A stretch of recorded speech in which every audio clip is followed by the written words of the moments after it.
The biggest exercise myth blocking your weight loss success is this. This is the tip of the iceberg that we see when we look at what the latest celebrities and fitness gurus with rock-hard abs are doing right now. But this is the below the iceberg stuff that we don't see.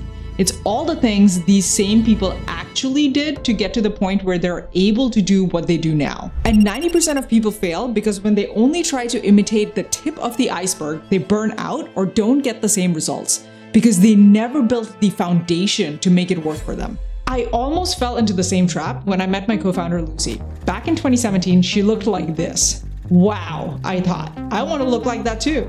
But when I tried doing her workouts, not only did I feel beat up the next day, I got nowhere near the same results. That's when Lucy admitted that despite where she's now, there was no way the same workout would have worked for her had she not done all the other below the iceberg stuff in the past to get her to this point. Just 6 years earlier, she was overweight, out of shape, and couldn't even walk up a flight of stairs without wheezing. And since she always slowed down friends when going on hikes, she tried to make up excuses to get out of them. Sick of this pattern and determined to get fitter, she successfully did the Couch to 5K program, then started running 10Ks and eventually leveled up to half marathons. But despite some initial weight loss, she would stop seeing progress unless she dragged her runs out longer and longer to the point where she dreaded them. She was already training 6 to 8 hours a week.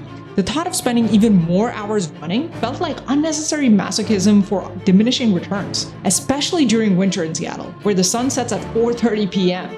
She either had to wake up super early to fit a run in, try to run during lunch hours at work, yeah right, or run in the cold, wet darkness after work. And to add insult to injury, despite her Fitbit assuring her that she burned 400 extra calories that day, she saw barely any additional weight loss drop on the scale. And when she tried to eat back some of those calories, she actually gained weight. Now, here's the truth.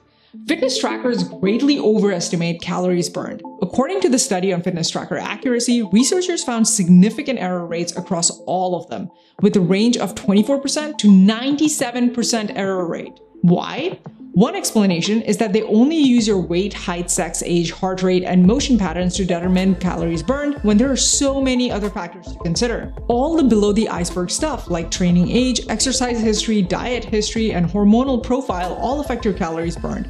In fact, two people with the exact same body stats will burn different calories doing the exact same exercise due to these factors we can't measure with layman's tools. So Lucy broke up with her Fitbit after deciding she can't trust it. Instead, she looked for ways to optimize calories burned from exercise without having to spend 8 hours a week running. That's when she discovered HIIT and the Afterburn effect. The Afterburn effect, also known as excess post-exercise oxygen consumption, EPOC, refers to the increased amount of calories burned even after the workout is over as a result of high-intensity workouts like HIIT or strength training. The beauty of this promise is that you only need to work out for less than 30 minutes and will continue to keep burning calories throughout the day. So Lucy signed up for all the HIIT and strength boot camps to rack up those afterburn calories. But the promise was not fulfilled. She saw no additional weight loss despite the effort. How could this be? See, while the afterburn effect is real, researchers found that the calories burned from it afterward are actually very small, amounting anywhere from 64 calories to 80 calories, which can be easily accomplished by just eating one less piece of bread a day. Some research also found that when we increase the intensity of our workouts to burn more during the workout, our bodies may preserve more energy by burning fewer calories afterward. It does this by reducing our NEAT, the small subconscious movements we do throughout the rest of our day. One explanation for this is the constrained total energy expenditure model. We think that as we increase exercise intensity, we would burn more calories like this. This is true when exercise is kept to a lower intensity level, like taking walks. However, the more we increase exercise intensity, the more it starts looking like this, because our bodies have a safe range in which it thinks you should burn calories. And because our bodies are super sensitive to change, a more intense exercise triggers them to go into an overprotective mode where it tries to prevent calories burned from other parts of your life. Now, before you HIIT and strength enthusiasts come after me with pitchforks, I'm not saying that intense exercise is bad. Intense exercise is great. Overly intense exercise, however, can be debilitating. For Lucy, while these workouts did save her more time than marathon running, they also completely burnt her out and made her even more hungry and tired than before, leading to hangry arguments with her then boyfriend at the time. So now, in addition to wrecking both her body and her relationship, she felt trapped in a downward spiral where the more she did any exercise, the more she hated it. So naturally, she gave up. Fast forward a few months. Lucy decided to prioritize fixing her relationship by finding a regular bonding activity her boyfriend and she could do together.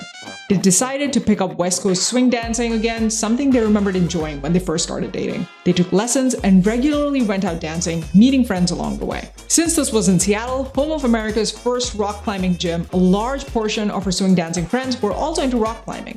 Not wanting to miss out, Lucy tried climbing with her new friends. And a year later, she built enough stamina and strength that she intrinsically wanted to get stronger and fit to feel more powerful, not just to lose weight. What she didn't realize at the time was that dancing and climbing were conditioning her to enjoy both cardio and strength training. She started picking up weights again, and it didn't feel as painful as it used to be.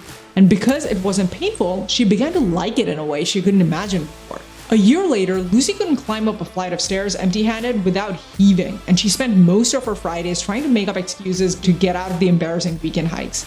Now she could lug 100 pounds of packages up the stairs, deadlift double her body weight, go on 4-day backpacking trips, and hike up the beautiful Goat Lake, a 10.4-mile trail with 1,400 feet elevation that she could never have imagined accessing a year earlier. This was the beneath the iceberg stuff that led her to workouts she's doing now. She didn't get there by trying to find the best exercise to optimize most calories burned.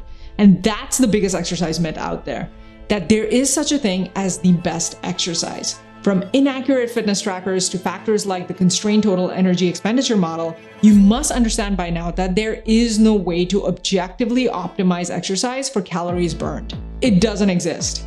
Instead, the best exercise is the one that you actually enjoy, not one that's optimized for fat loss, because that's the one you can consistently do. These consistent steps compound, and over time, you'll beat out those who try to over-optimize from the start. Yes, you will burn more over the long term doing something suboptimal, that's just 1% better every week, than something optimal twice a year and physically burning out or mentally giving up. But there's another secret. The compound effect works on your psychology too. As you start with what you enjoy and only push for 1% more at a time, over time you'll find that you learn to enjoy harder and harder workouts, and your body wouldn't be overextended. You'll no longer associate exercise with pain again. And we've seen this happen again and again with our students when we help them scale down and factor in enjoyment into their activities.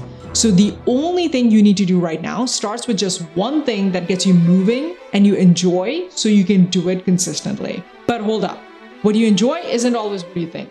See, whereas Lucy picked up swing dancing because that's what she enjoyed in the past, I tried the same thing and picked swimming because that's what I loved as a kid. Yet when I tried to pick it up again, it failed miserably for me as an adult because what used to work in the past doesn't always work later on in life.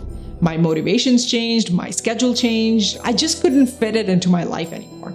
So how do you figure out what works for you? Two things. One, if you want a tried and tested, proven system that teaches you how to adapt physical activity to your life and still make progress, then check out the free sneak peek into my Badass Body Boss program in the comments and description below. Or if you want to DIY it, then you don't want to ignore this video where I take you through my process to figure out what exercise finally worked best for me. This is not based on what I enjoyed in the past, but on the life I dream to live in the future. And this future-oriented rather than past-oriented focus is a game changer that most people miss out on. So you don't want to miss this. And always remember, you can do it.